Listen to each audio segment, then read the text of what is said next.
Let's get ready to grumble!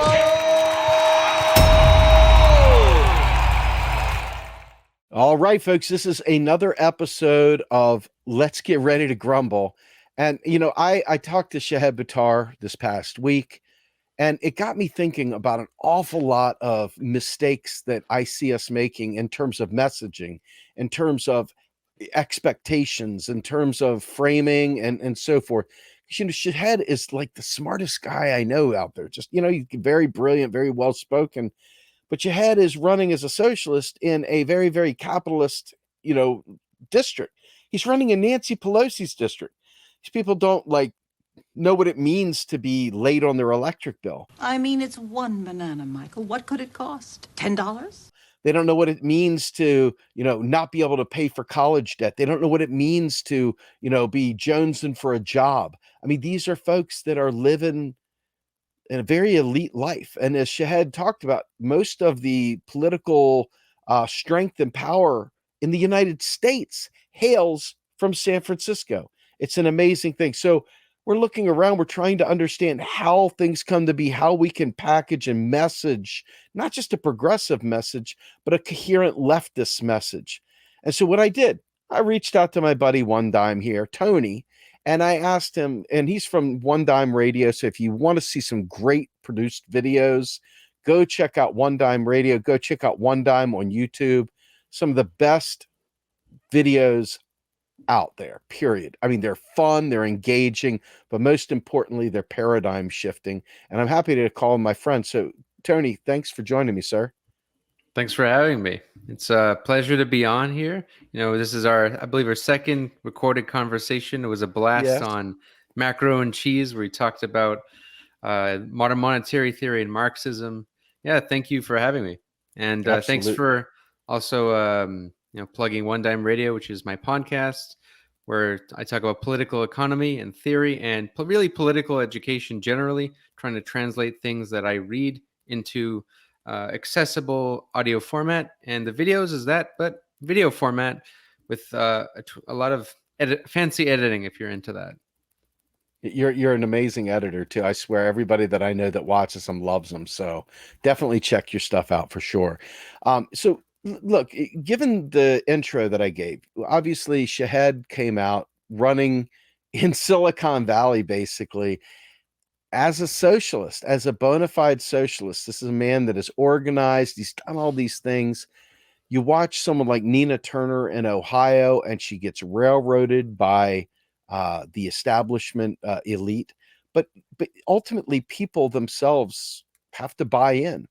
The people that are hearing these messages, I mean, obviously, the very, very bourgeois San Franciscan population has a different thought than the very, very blue collar Ohio population that Nina Turner was in. Each of them had very different challenges, different support, different, class interests, if you will, at both levels.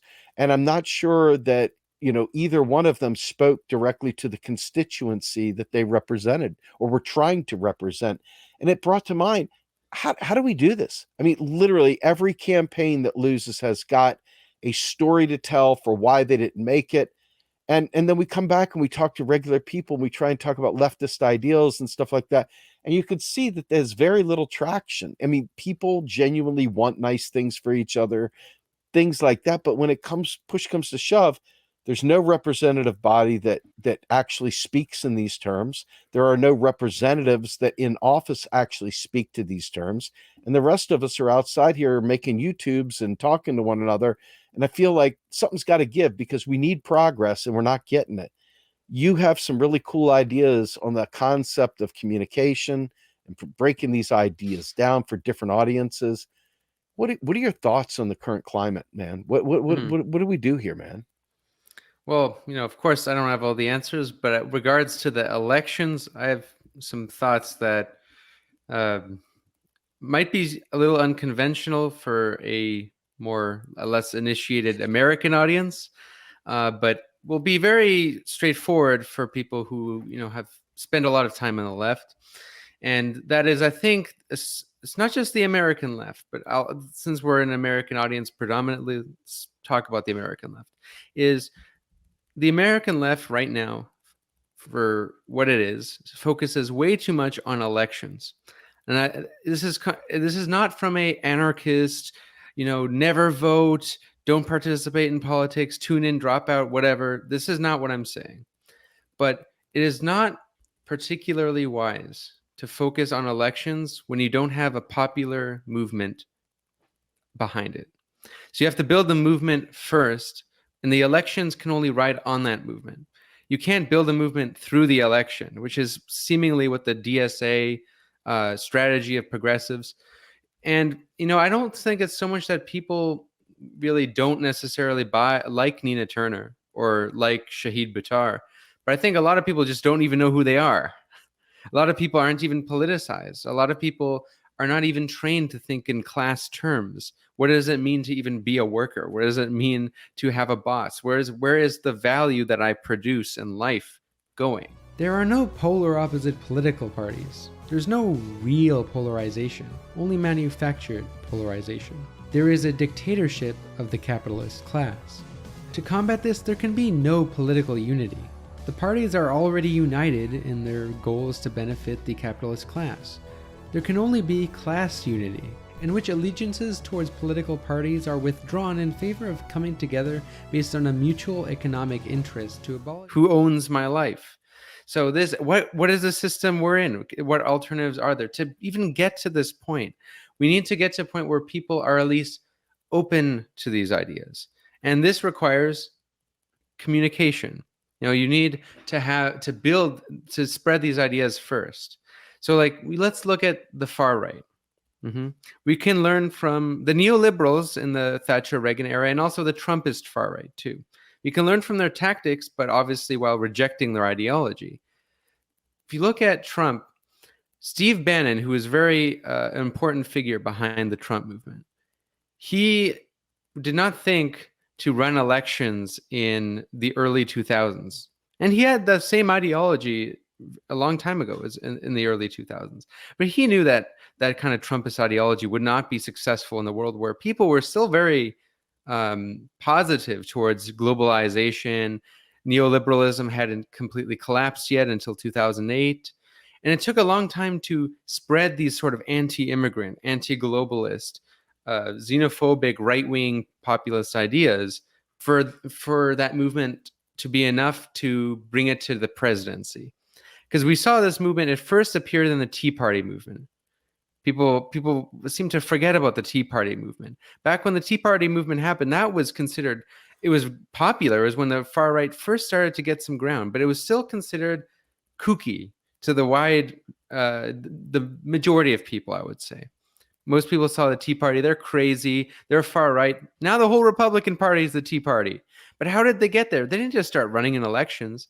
They built their institutions. This is a big one. Institutions, their media apparatuses that disseminate their ideology. You see, Breitbart News is one of these big ones, right? They were able to, number one, build these institutions and reach a wide variety of people, but also specific demographics of people.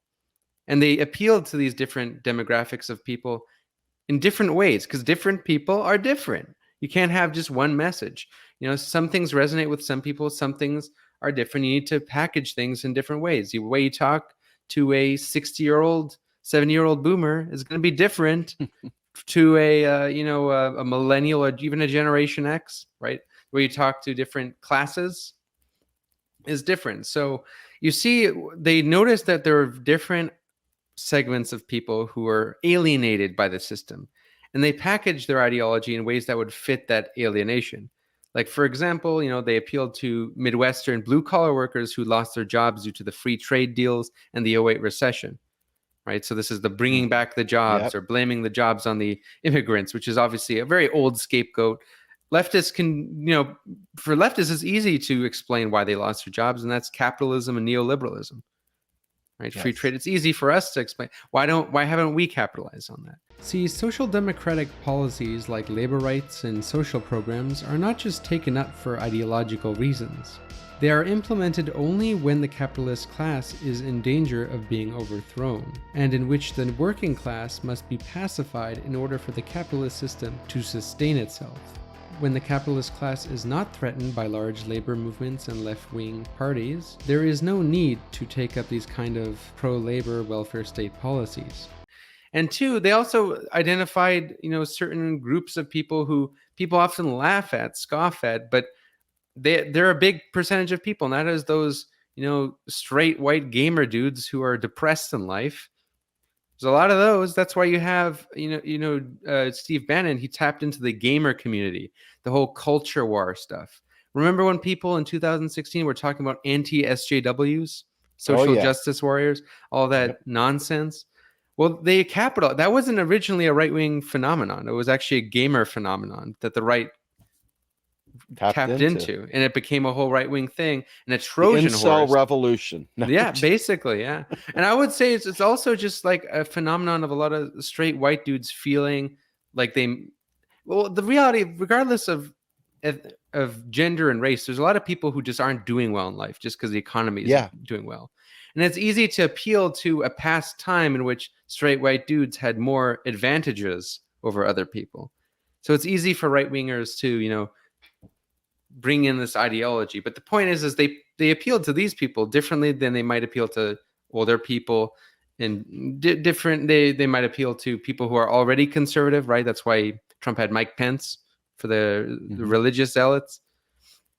So there needs to kind of learn from these very calculated strategies rather than just running in elections and hoping people magically just show up at the ballot. Because one, they have to be politicized. They have to be at least open to your ideas. They don't have to be socialists. We don't have to get to a point where everyone is reading Marx, has a red book in their pocket. We do not need to get to that point.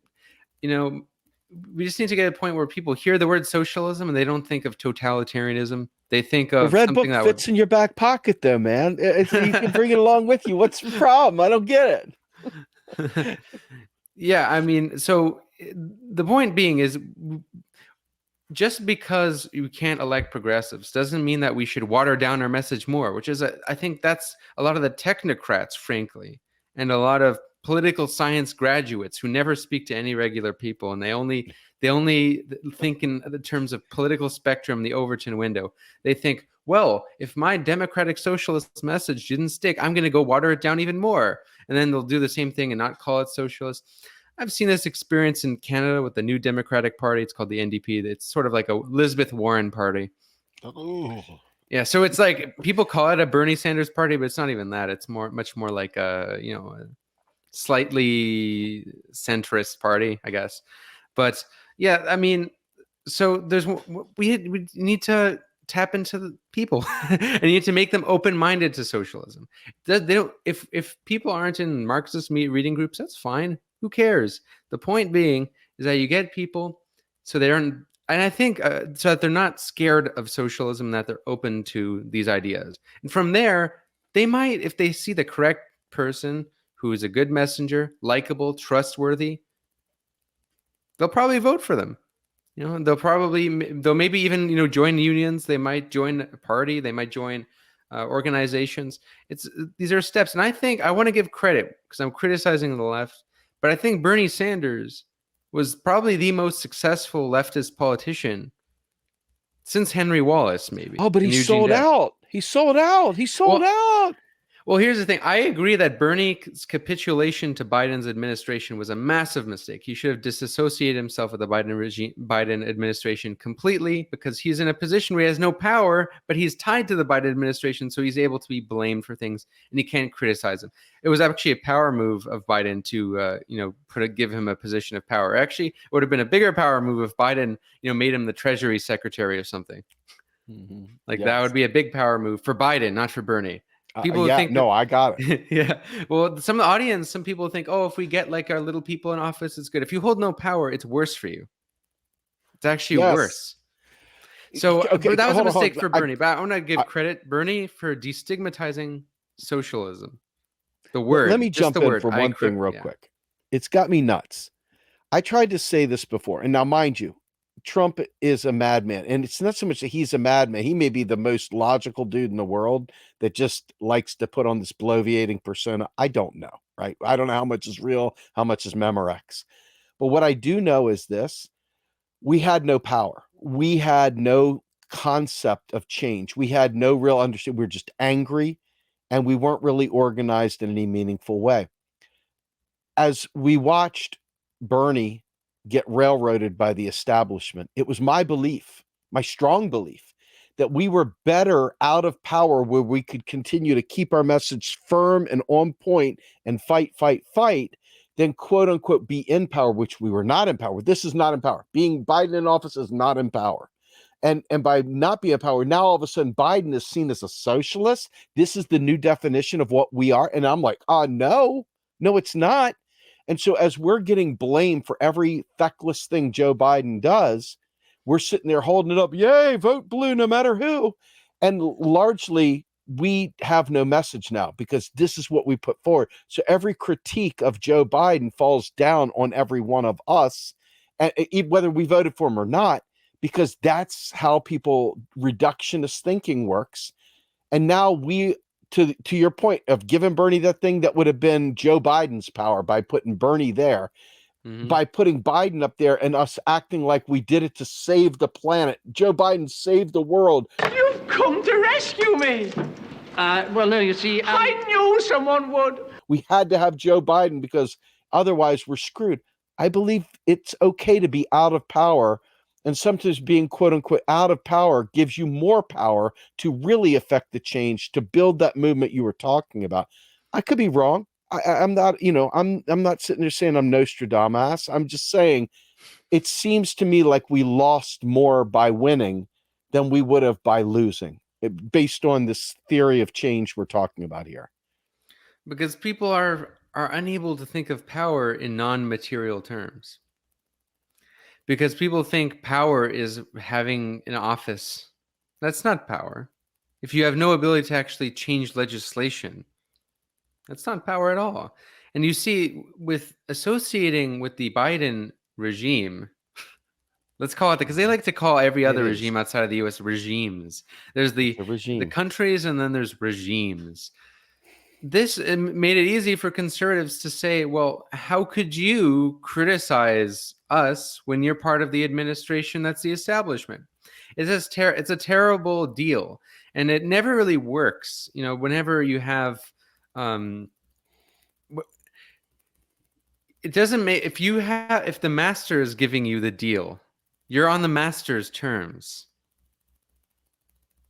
And let me be clear with what I think the aims are for like a left project in America. I hate to break it to some listeners. America doesn't have democracy. This is going to be a bit of a pill, but I don't think there will be any socialist change whatsoever from within the Democrats or the traditional electoral system. It requires a massive restructuring. But what do I want from the Democrats? Because I understand the things, of course, we can't depend all on some big revolution or some even, big election, right? I understand we need progress now because the ICC is giving us 8 years. The IPC has given us 8 years now. It was 12 when they put the report out. That was 4 years ago. We're looking at 8 years, not to elect somebody to solve it, not to think about it, but to actually mitigate it. To change our entire energy regime, to change the entire ways we use energy, our entire economy, which requires planning. That spooky word. This is not going to be solved by the free market. It's just not. It's impossible. You allow it to the market, they're going to go to whatever is already profitable. How is that? If you invested in green energy 5 years ago, you would have lost money. Yeah. It's not a good investment, because why? It doesn't make immediate profit. Capitalism rewards what makes profit. Return on investment. So it makes absolutely no sense. So this should be clear as day. But when it comes to what we want out of the Democrats, I understand we need progress very soon. So this is why I'm not a ultra leftist. Nothing. I will sit down here and critique and anything. I'll reject anything that is reformism. But we have to understand that you don't get reformism by being a reformist. That doesn't happen. It's not you say, oh, elect me, I'm a reformist. People in power, please now concede our reforms or give us reforms. That doesn't happen that way. The people in power, the people with power will only give you concessions if you have something to threaten them with. If you have the people have their boot on their face. Take a minute to think about this for a second. In a situation in which capital is about to collapse due to its own innate contradictions, a government can do one of three things. 1. It could do nothing and risk the prospect of a revolution or at least some uprisings. 2. It could shut down these uprisings and these revolts and crush dissent with a totalitarian fascist government, as the US did by backing various dictators in South America and even in its own country under Woodrow Wilson and its anti-free speech laws and jailing leaders of the Socialist Party.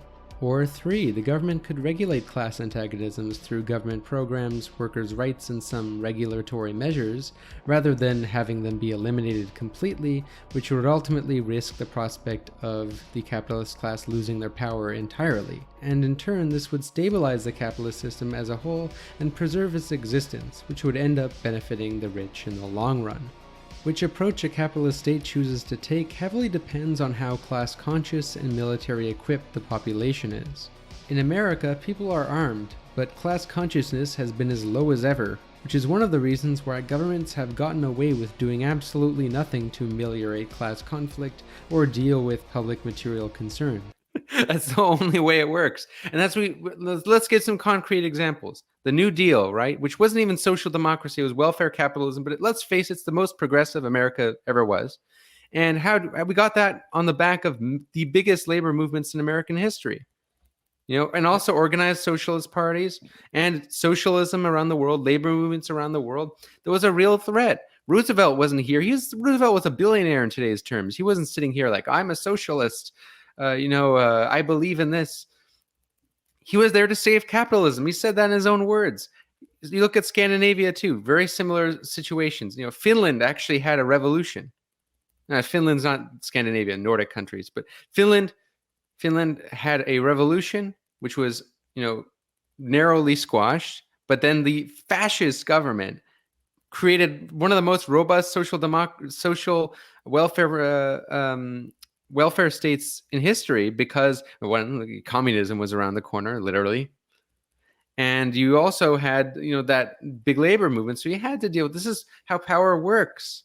You have to have a bit of power to begin with to get these reforms. So it's ridiculous. I think people think, oh, I don't believe in revolution. I don't believe in radical ideology. I'm a realist. That's not realism. That's pure ideology of pragmatism, and not even pragmatism. I don't even want to give him that. That's centrism as an ideology, and to really be Hillary Clinton. Yeah, or not even. It's not just Hillary Clinton. Let's face it. A lot of I think the progressives in the Democratic Party, like AOC and Bernie, are also colonized by this ideology.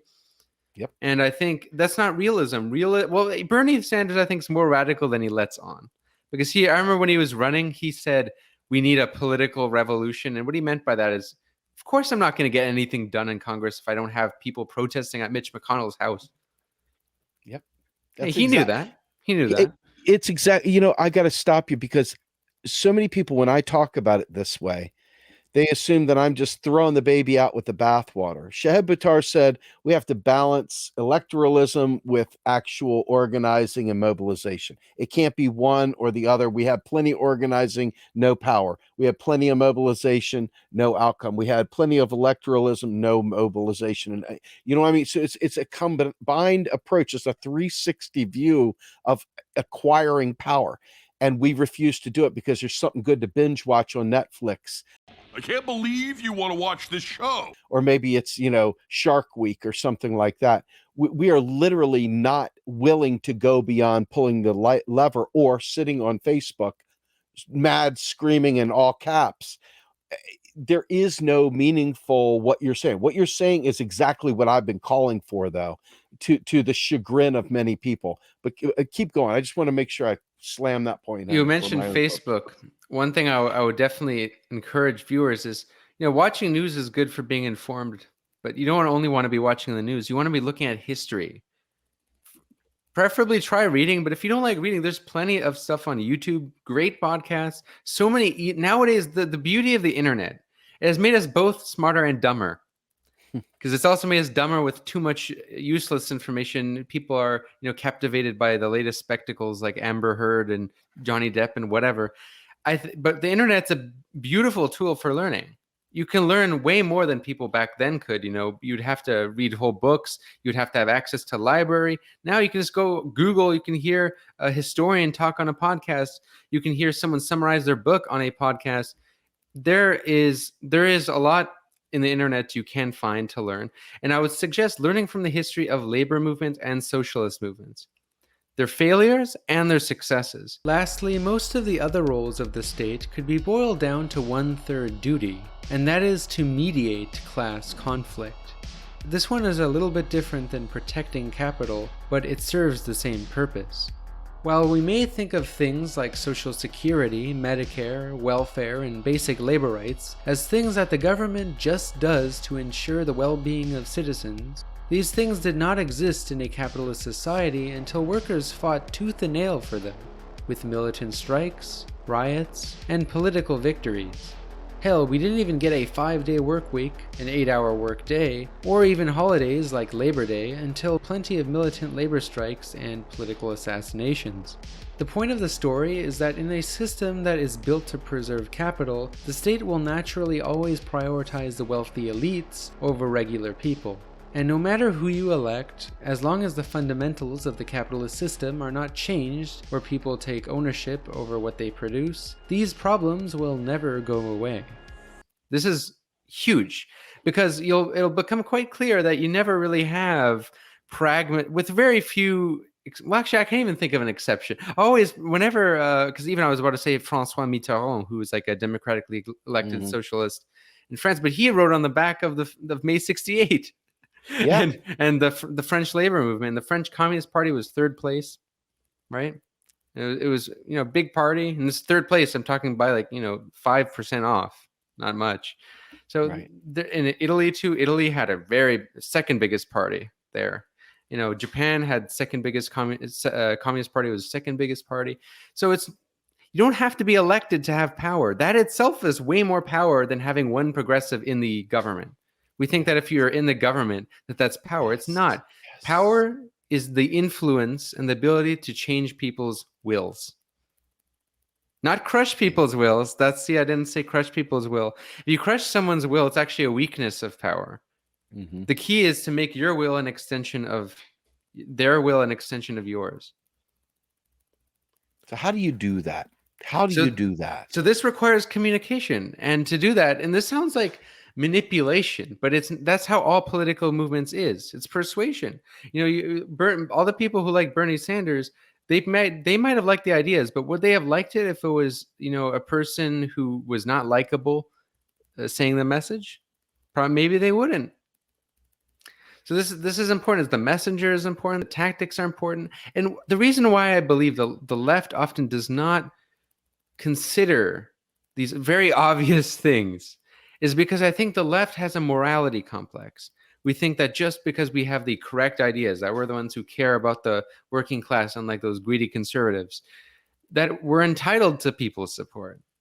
That people will just gravitate to us out of moral virtues, and that's just not how the world works.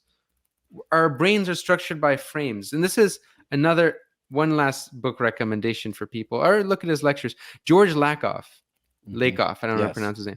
He's not a far lefty. He's like a Bernie guy. Okay. George Lakoff, though, is a master at understanding. He's a linguistics professor. He understands how frames work, how persuasion works, how words are defined. Listen to this guy. There's a book called Don't Think of an Elephant.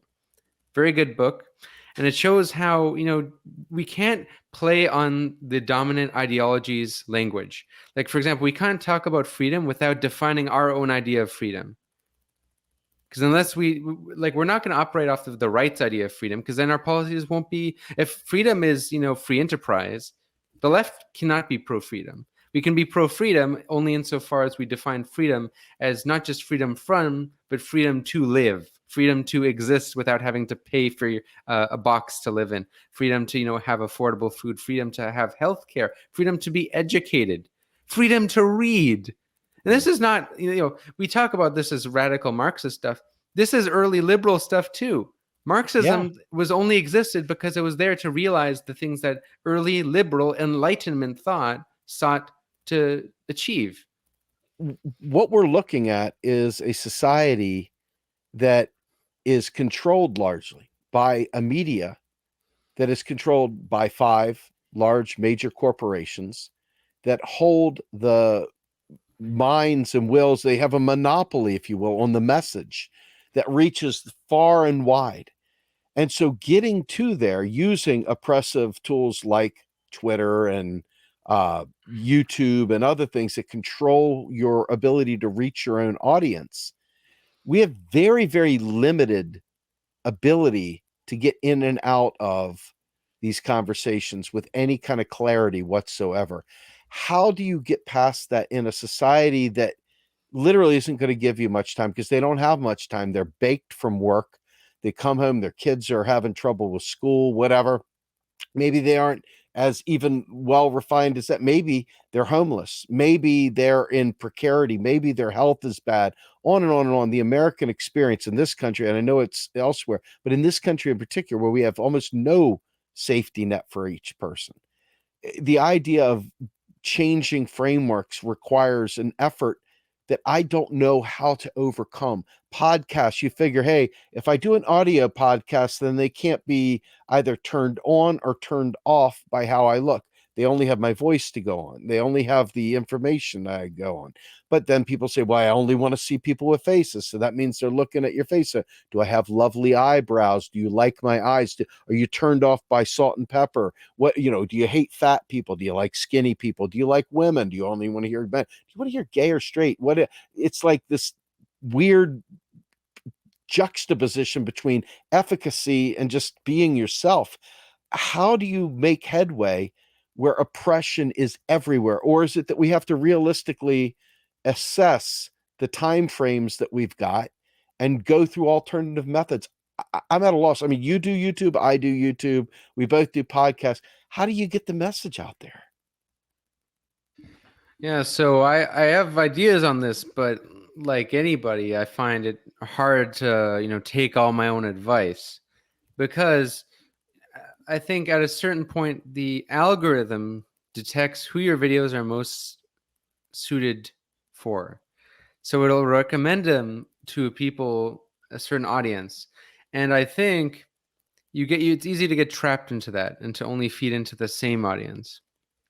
But it's also worth noting like what you're good at and who you appeal to. Because we're in a society of spectacle, literally. And I would say, even though it seems like a task to be mindful of who you're appealing to, we do it anyway. People are naturally adapt to their surroundings. Think about it when you talk to your boss in real life. This idea of being yourself, no one ever is themselves, like all the time. People have... There's a book about this called The Presentation of Self in Everyday Life by Irving Goffman. We adapt ourselves depending on who we're around, like, our managers, our parents, our different friends. We do this anyway, but being mindful of it is useful, because then we can at least be very mindful of how what we want to say is communicated, and to almost, use this politically, so what I would say is, for example, if you're talking to someone who is completely uninitiated or not exposed at all to leftist discourse, politics, there's an advantage to that. People forget that, I prefer the uninformed over the misinformed. The hardest people to appeal to are people who are into politics, but very into a certain ideology, whether that be Austrian school libertarianism, Trumpism, fascism, liberalism. That's the worst one. Liberalism is the worst one. Keep that in mind, because the centrist liberals think that they're not ideological, because they think centrism isn't ideology. That's the worst. Some of the most ideological people I have ever met are people in political science departments, international relations, economics departments. Sometimes politicians lie about the deficit as a talking point to perpetuate the myth of fiscal responsibility and use it as an excuse to push for austerity or shut down progressive policies that their corporate donors won't like. And often the politicians themselves are ignorant enough to actually believe the myth. The deficit hysteria is not just unfounded baloney. It is a highly dangerous myth that holds back human progress. The way that many people talk about the deficit today is comparable to how flat earthers talked about, and still talk about, the sun and the earth before Copernicus. But I feel like many of us intuitively know that there is something wrong with the deficit narrative and the way people think about it, as many of the holes in the narrative are quite easy to spot.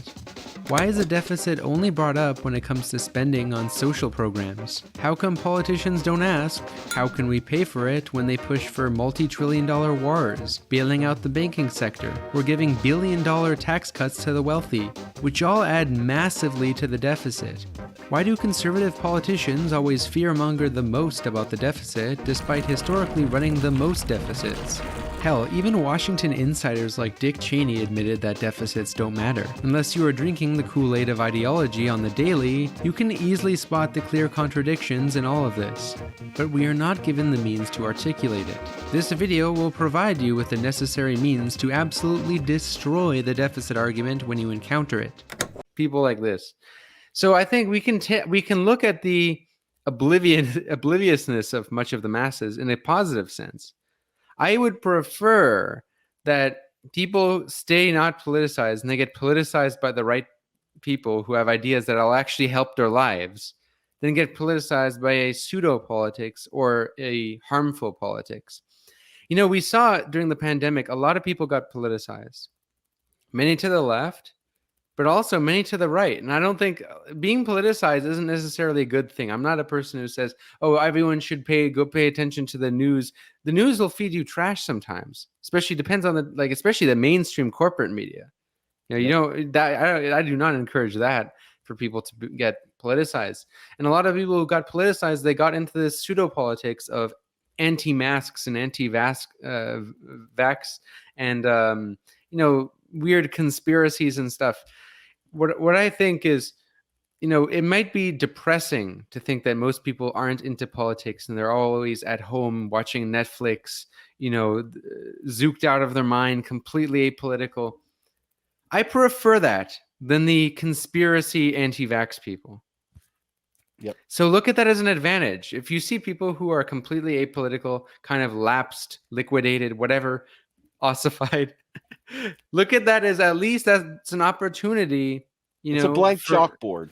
I don't want to say blank slate because everyone is ideological. Everyone is from school to birth to upbringing to media to movies. There's tons of ideology, but at least there's still room to sway them. Whereas the worst thing, when someone develops a very strong ideology, like a person who is a registered Republican or an Austrian school libertarian or a QAnon conspiracy theorist, at that point, it's almost like they develop a virus in their head in the sense that it almost colonizes their brain. And what you need, the left should look at what they want to spread is not a virus, but a vaccine that makes you immune to this propaganda. And when I see it is, when I see with this whole NATO war, right? This whole crazy stuff. I notice a lot of people are being critical of that. And it's nice to see because we got to a point where I think due to the Iraq war and due to previous wars, there has been some progress, I think, in people having a more anti-imperialist outlook, at least more than before. It's better than the 9/11 days. 9/11 days were the worst. Imagine even leftists were pro-Bush, sometimes. 99, it was like a 98% approval rating. Crazy. And I remember the first time I ever went into an airport post 9/11, because I used to fly everywhere because I was a sales guy.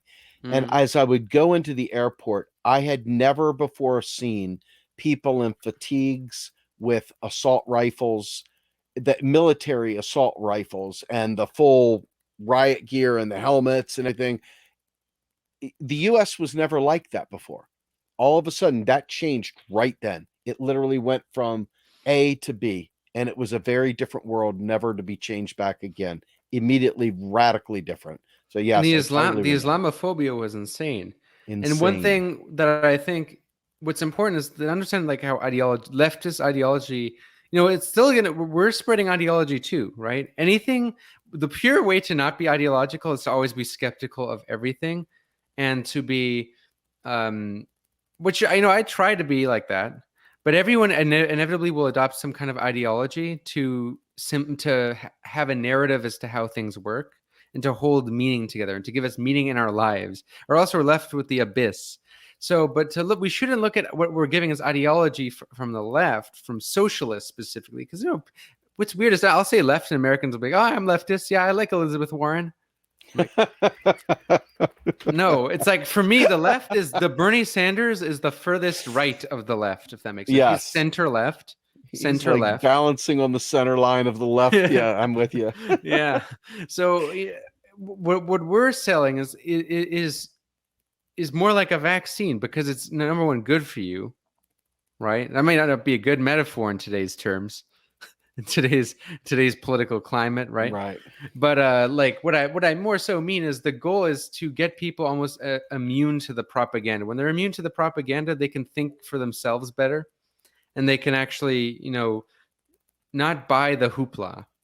Because, now I notice I don't see people buying the anti-China stuff as much as there's still a lot of people who do buy anti-China propaganda and anti whatever scapegoat propaganda.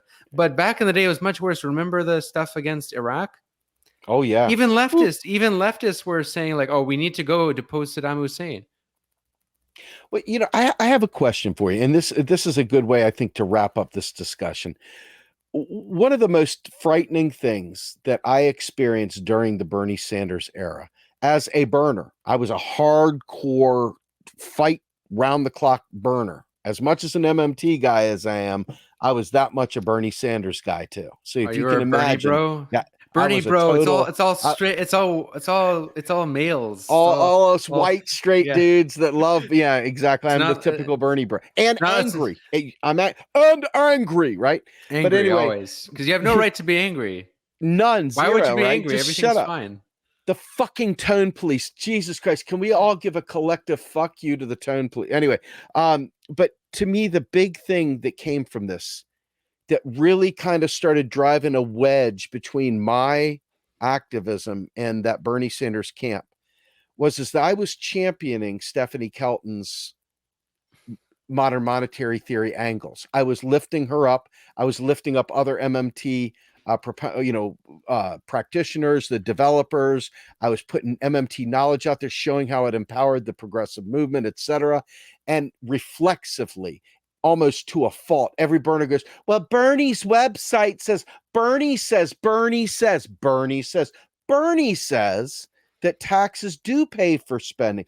Bernie says that we've got to raise FICA taxes to pay for Social Security. Bernie says, go to Bernie's website. It says how he's going to pay for Medicare for all. Go to Bernie's website. It says.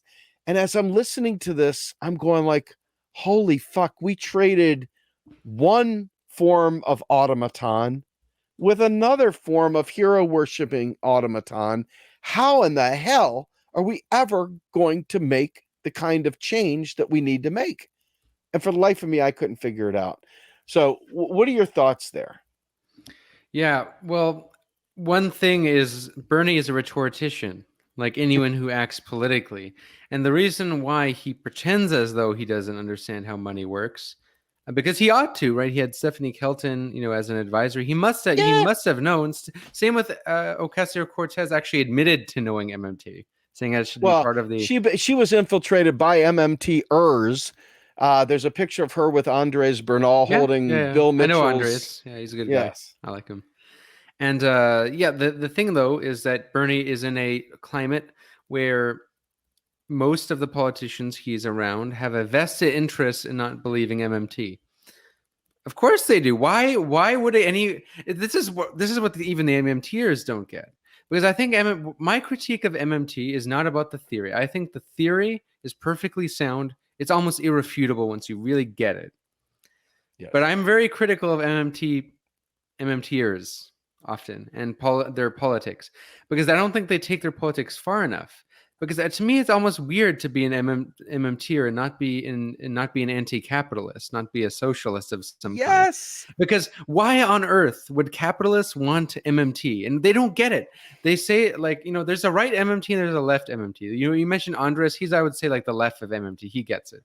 But there's some maybe more reformist for my taste. But like, there's a lot of MMTers are very smart people, very smart in terms of the economic theory, but they don't get the power, in my view, because to me it's almost insane how you could believe that capitalist politicians would ever even acknowledge MMT, even if they knew it was true secretly.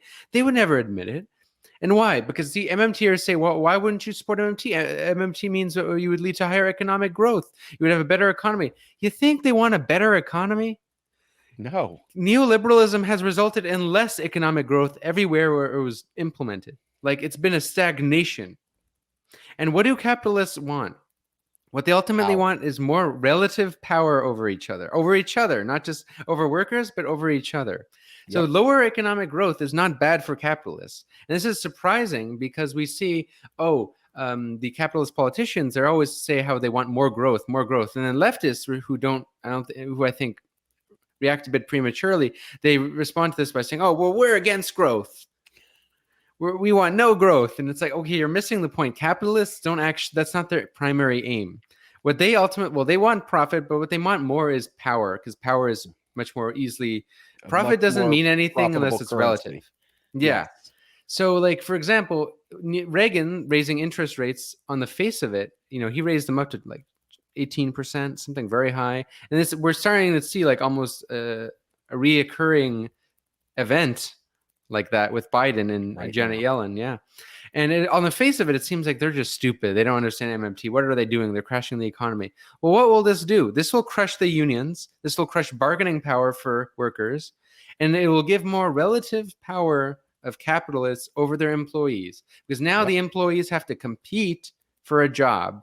Whereas pandemic was changing that. The pandemic led to a huge rise in union power and unionization, and what they fear the most, which is starting to happen but hasn't really fully happened to the extent it should, but raises in wages. They're afraid of that too.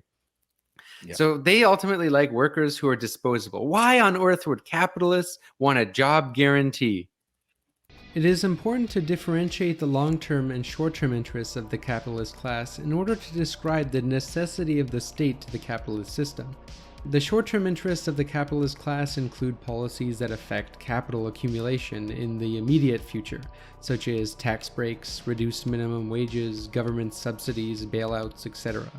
Structural Marxists argue that when the state does not directly benefit the capitalist class's short-term interests, they are acting on behalf of their future long-term interests, policing capital for its own good, if you want to look at it that way. Accordingly, when the state seems to act on behalf of the proletariat, the working class, by raising minimum wages, increasing the rights of workers, taxing the rich, adding regulations, nationalizing industries, introducing new government programs, etc., it is actually serving the capitalist class's long-term interests by meeting the demands of the workers only enough to prevent an uprising that could actually threaten the disruption of the system as a whole. Because the interests of the capitalist class and the proletariat, who capitalism needs in order to function because they do all the work, are counter to one another, so the state is a necessary arbitrator in order to regulate the capitalist system and assure its preservation by forcing capitalists to agree on some demands with workers in which they would otherwise not really want to succumm to. Of course they wouldn't. It's not in their interests. They would not want that, unless it's to produce bombs to go fight the Nazis. But hold the phone on that. The reason they don't want a job guarantee is because that first thing you said, it's not about they want your tax dollars, they want your money, they want the power. Exactly. By having you in precarity, you are malleable. You'll do what you've got to do to eat. And they've got the control box to make sure that they're the puppet master for how that's going to play out. That's that theory of power that we don't see enough talked about. I do see left MMT people talking about this a lot. I mean, we try to talk about this a lot in Macro and Cheese podcast and so forth. So it's very important. And I'm fully in agreement with you. can you give a quick, to close us out, give us a theory of power and how we can maybe capture some before we close out here? Well, I plan to make a video about this, but I sort of alluded to how I view power in my video, The Burnout Society. So it's about hustle culture, self-help, and social control. I called it about hustle culture just so that it could attract a wide audience. Tactics there, you see. But it was really actually about just the more effective forms of control.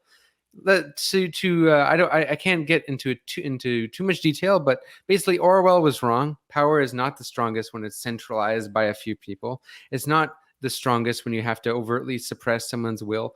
It's strongest when you create a dependence, and you, even more so, the purest form of power is when the person you're controlling willingly subjects themselves.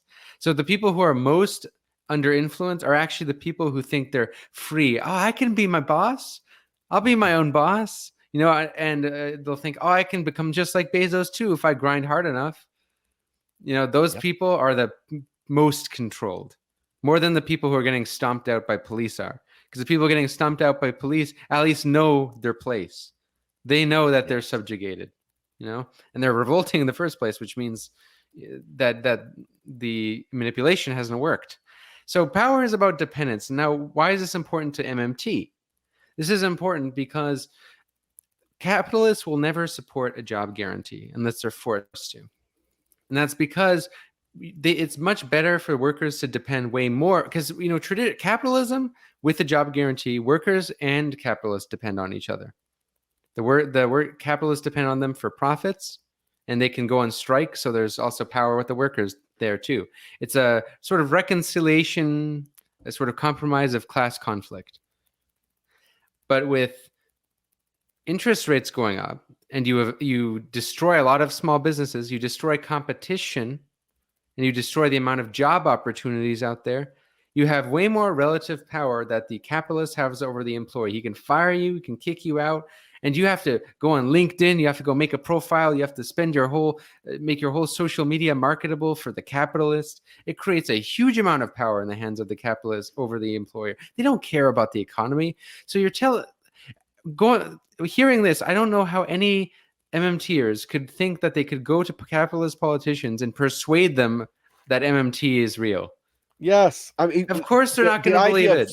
Yes, this has been the hardest part for me to get people in the MMT, but not just in MMT spaces when I'm talking to different people, but outside when they look at me incredulously, they're saying, "So you're telling me in order to do this, we've got to find the votes to do it, but you're telling me that we're going to go to capitalist type people who are heeding a capitalist message from an oligarch or a lobbyist or whoever, and you're telling me that we're going to just appeal to their greater sense of mankind and get this done?" I don't think so.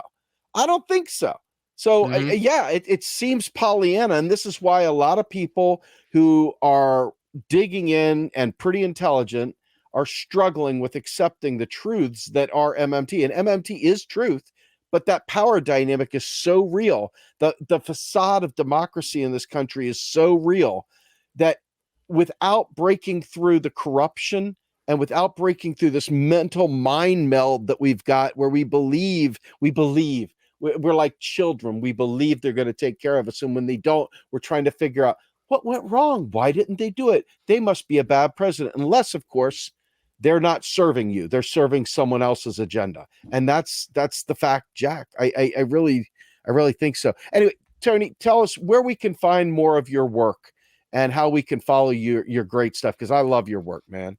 Sure. So if you want to watch my videos, the channel is called One Dime, the number 1 DIME. So if I would suggest for the videos, if you want to learn MMT and you want exposure to modern monetary theory as well with a blend of Marxism, I would check out the video called The Problem with Taxing the Rich, which is basically about why taxing the rich, number one, is pointless because it doesn't fund government spending. And also it's not a way to really reduce inequality. It can help a little bit, but if you want to really reduce inequality, look at private property, look at real estate, right? That's something we should be talking about. And I talk more in depth about MMT in the deficit myth video called The Biggest Lie in Politics.